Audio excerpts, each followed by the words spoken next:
Welcome to this Panoplia tutorial, an introduction to the LibreOffice Calc interface.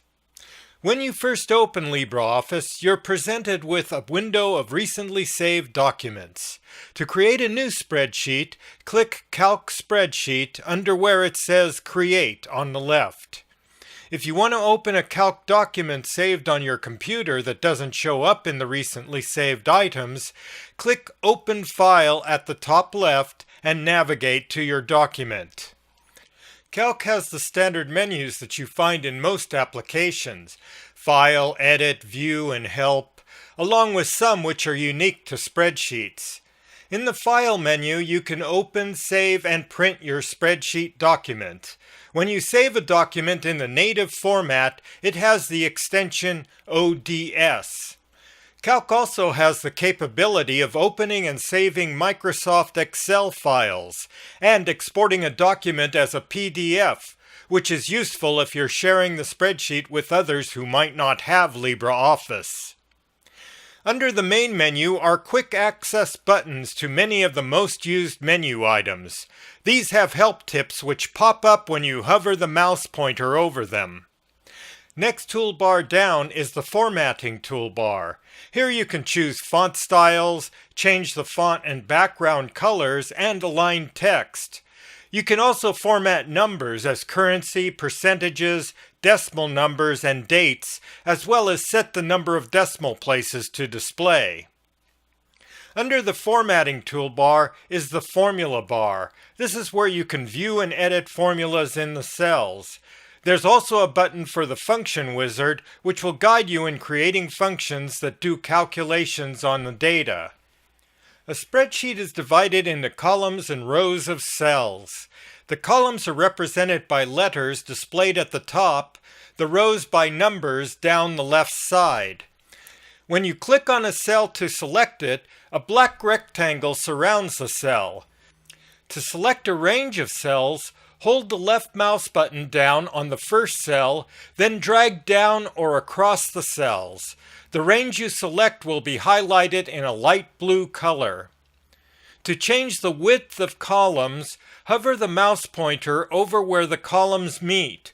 When you see the double arrow, drag to adjust the width. You'll need to do this when you have a cell that's not wide enough to display its contents.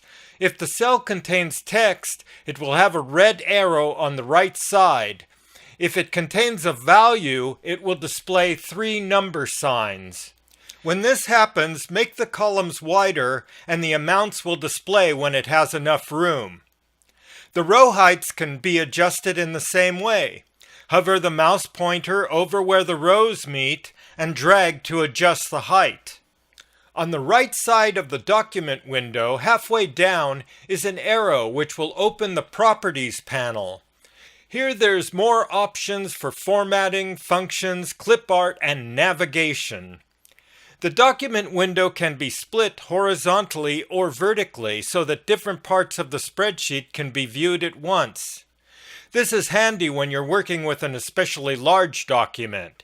The split lines are located at the top right corner of the document window next to the vertical scroll bar and at the lower right corner next to the horizontal scroll bar. Hover the mouse pointer over a split line until the double arrow appears, then drag to split the document window. At the bottom of the document are tabs for individual spreadsheets. Click the plus sign in the lower right to create a new sheet. If you have a lot of sheets in your document, you can reveal hidden ones by clicking the arrows, which move the sheets left and right. To name or rename a spreadsheet, double-click on its tab. Then type a name in the dialog box that appears. Alternatively, you can right-click the tab, then choose Rename in the menu that comes up. If you want to change the order of the sheets in the document, put the mouse pointer over its tab, press and hold the left mouse button down, and move it across the tab until it's at the location you want. When the double arrow appears, release the button. Well, that concludes this introduction to the LibreOffice Calc interface. Thanks for watching. So long for now.